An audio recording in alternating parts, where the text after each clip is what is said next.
Too Hot to Hug, written by Steve Smallman and illustrated by C. Bisco.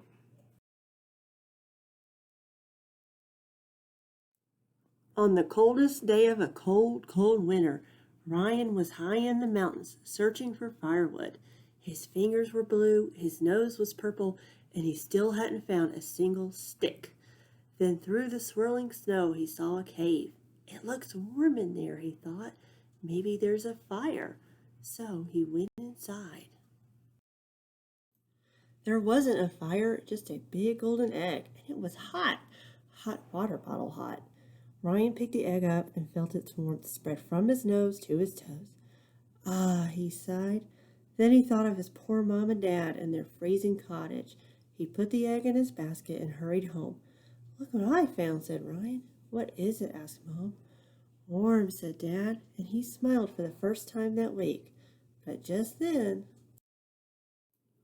tap, tap, crack, out hatched a baby fire dragon.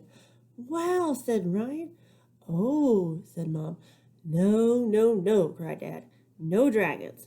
They're nothing but trouble. You'll have to take it back right now. The baby dragon blinked and sniffled. His bottom lip wobbled and he began to cry. Hush, said Ryan, don't cry. And he gave the little dragon a big hug. Oh, he's as warm as toasted crumpets, gasped Ryan. You try, Mom. So Mom hugged the dragon. Even Dad hugged the dragon. Can we keep him, Dad? Asked Ryan. We can call him Crumpet. All through the winter, Crumpet the dragon kept the family warm and snug. He dried the laundry, he warmed the beds, he even made the toast. But the hugs were the best, and everywhere that Ryan went, Crumpet went too. Except on bath night. Ryan hated bath night.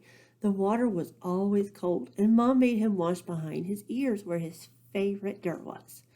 Crumpet was scared of water, so he hid behind the sofa, making worried, squeaky noises until Ryan was dry and the water had gone. Then he hugged him until he was warm and toasty. Soon winter turned to spring. The snow started to melt, flowers bloomed, and Crumpet started to grow. And as he grew, he got hotter. It's boiling in here, groaned Dad. Go away, Crumpet. Crumpet went over to Mom for a hug. Ouch, yelled Mom. You're too hot to hug. Ryan hugged Crumpet, but it wasn't warm and snuggly anymore. It was hot and scorchy. Then one day, Crumpet burned a toast, scorched the laundry, and set fire to Mom's best bedspread. That's it, shouted Mom and Dad. Crumpet has to go.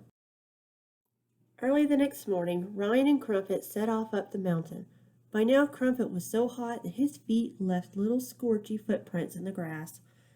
Even through his glove, Ryan's fingers felt very hot as Crumpet clung to his hand. Then as they reached the bridge, Crumpet saw the water and gripped Ryan's hand even tighter. Ow! Ow! Crumpet slipped backward and fell into the water. Whee! Plop! Hiss! Crumpet! Yelled Ryan, but Crumpet had disappeared in a cloud of steam. Ryan jumped in to save him from the cold mountain river. But the water wasn't cold. It was lovely and warm, and there was Crumpet, splashing and gurgling and giggling. Ryan hugged him tight, and it wasn't hot and scorchy anymore. It was toasty warm again. The cold water had cooled Crumpet down. That's better, said Ryan. Let's go home.